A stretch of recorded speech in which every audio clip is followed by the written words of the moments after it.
Here are the horoscopes for the week of the 31st of October to the 6th of November 2016. So obviously we're beginning the week here with the new moon in Scorpio. And after the recent 2.5 to 3 year experience of Saturn going through Scorpio, this feels to me like an ending of all the lessons that we've learnt.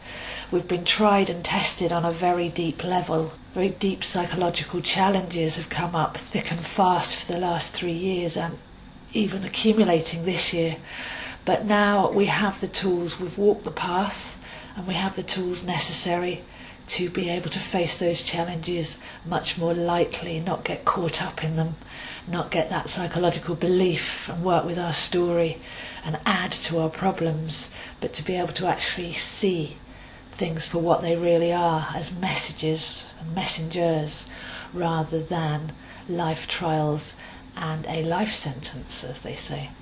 So we have this new moon in Scorpio falling on Halloween at the time that the clocks go back, so we've got a triple darkness because it's been dark moon just before the new moon, so Saturday into Sunday dark moon, and we spoke about the black moon aspect a couple of weeks ago. But we have this dark moon aspect as we go through into the new moon. We've got that final purging, that final clearing, and we should be able to come out feeling lighter and brighter as a result of that. But also in the UK, putting the clocks back, we actually start to feel the nights draw in as it gets dark a lot earlier in the evening. And that can add to our collective subconscious, that feeling of going inwards, that feeling of facing our inner realms. So a very deep and scorpionic Halloween feeling here with that triple going on all at once. As a purist, personally, I feel that Halloween stretches all the way to the 8th of November. Because the cross-quarter festivals of Halloween is one, they're the ones that fall in between the equinox and solstice points, were actually celebrated astrologically around the middle degree of that sign. So when the sun goes over the middle degree of Scorpio, that's on the night of the 7th to the 8th of November.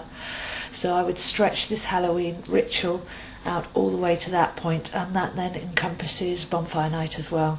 So Halloween and bonfire night are actually one thing. We go deep into the dark, we face our demons, we cleanse ourselves, we purify, and then we burn those fires and get rid of anything that's not coming forwards, and then step forwards with purity, relit.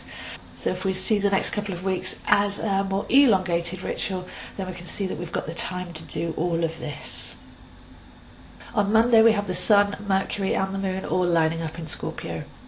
So that's your core essence, the way that you think and process thought, and also the way that you feel and the deep subconscious thoughts and feelings. Those are all together in the deep sign of Scorpio on Monday. So we have a chance to really align those centres, to look at who we are, what we think and what we feel deep inside, to create a sense of integrity and cohesion, to face reality, to be masterful, and to emerge the truest expression of our core soul essence. So very, very deep energy on Monday. If we're not too busy running around, then that's actually an inward meditative expression.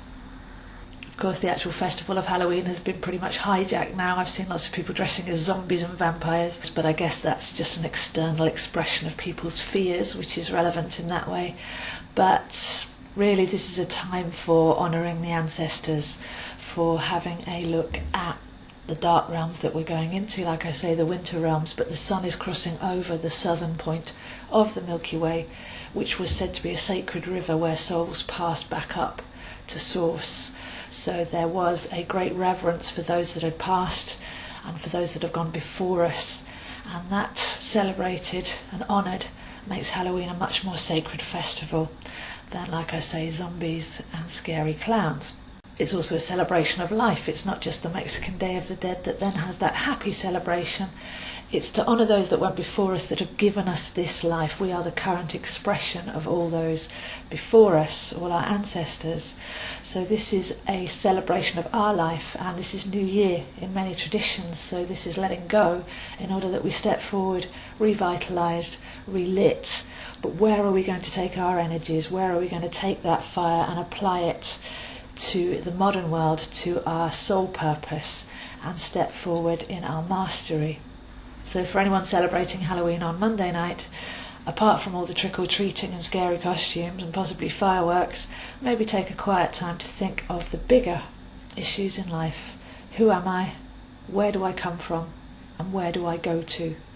As we pass over the Golden Gate, the southern point of the Milky Way, and we can reflect between the worlds on the bigger soul questions in life. So this is actually a very, very honourable and spiritual festival if done properly. It's also a time of great magic and embracing our power.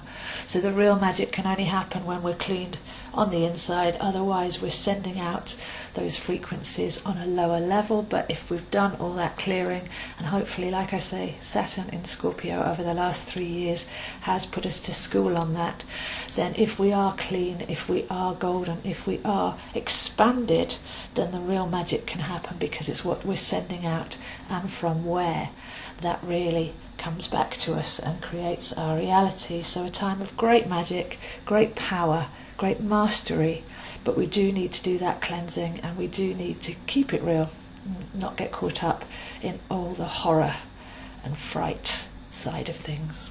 So as a rite of initiation, we can take the first 3 days, go inwards, purify, and then come out. And on Monday we're coming out relit. So this is kind of like an early personal bonfire night. Having gone into the dark moon, having purified and showed honour and reverence on Halloween, can we come out on Tuesday energised, centred, released and relit. So this is New Year. The rest of the week is well spent tying up any loose details, anything else that comes up, because like I say, I feel that we do have until the 8th. But the main 3 days are the 30th, 31st and the 1st to go in to the darkness, to hold the space, and then to come out purified and relit. But we have a few days of clearing then. So if this is New Year, what have you left behind? What can go now? What's holding you back?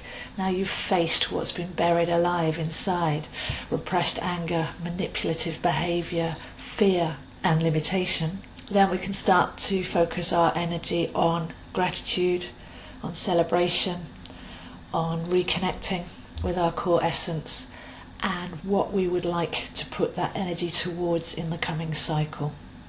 So also in the chart we have Venus next to Saturn in Sagittarius. This would be the energy that once we're relit, where do we want to put our attention? We spoke about this last week, Venus being the heart and Saturn being the teacher. This is the wisdom of the heart, and the heart wanting to learn and to journey and to expand. So by the end of the week, maybe put our focus there. Venus next to Saturn in Sagittarius. Where does your heart want to go? What do you want to embrace? What do you want to expand within yourself? What do you want to apply yourself to, so that you're actually living purposefully and growing? Because this year Jupiter is taking us on a journey in Libra, so there's a great deal of space cleared, space made in order that we can flow with that energy. So there's a great deal of creativity and expansion there, where we put our heart, what we're actually flowing, what we're dancing with, what we're singing with. That Jupiter in Libra aspect starts to flood in next week, once we've done all the Scorpio work, and once we've focused our heart on what's important to us, and the heart flame and the soul purpose, then Jupiter can take those new instructions and send them out over the airwaves. So all told, a very vital week.